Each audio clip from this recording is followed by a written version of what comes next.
हाँ बच्चों, तो अभी हमने क्या जाना था कि वर्ण वर्ण और ध्वनि या अक्षर भी कहा जाता है।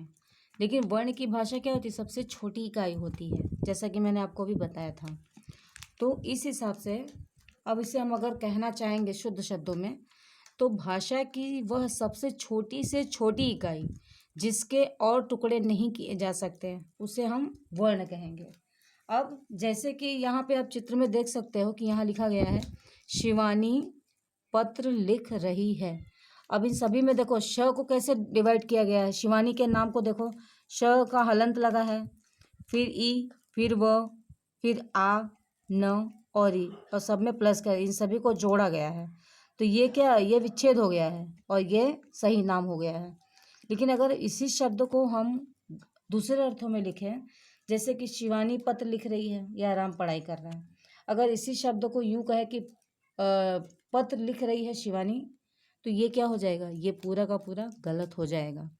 इसलिए सही शब्दों के, यानी कि हम इसको इस प्रकार से कहेंगे कि शब्दों के एक निश्चित और व्यवस्थित समूह को हम क्या कहेंगे?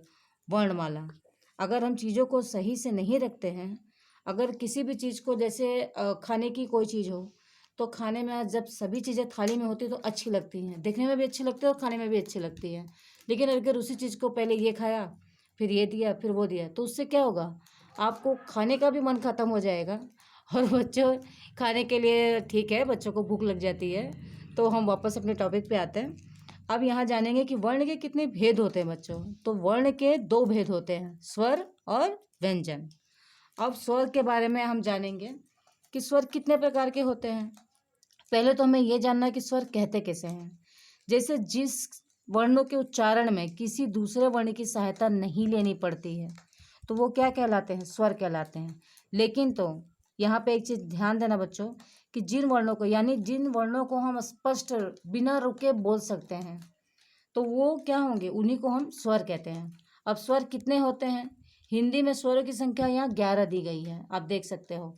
अब इसमें क्या है? अ, आ, ई, उ, री, ए, ऐ, ओ, औ।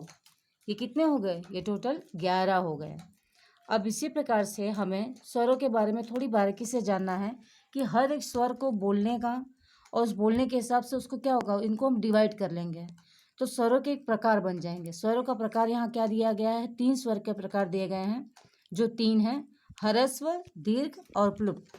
अब इनके बारे में हम आगे जानते हैं। ठीक है बच्चों।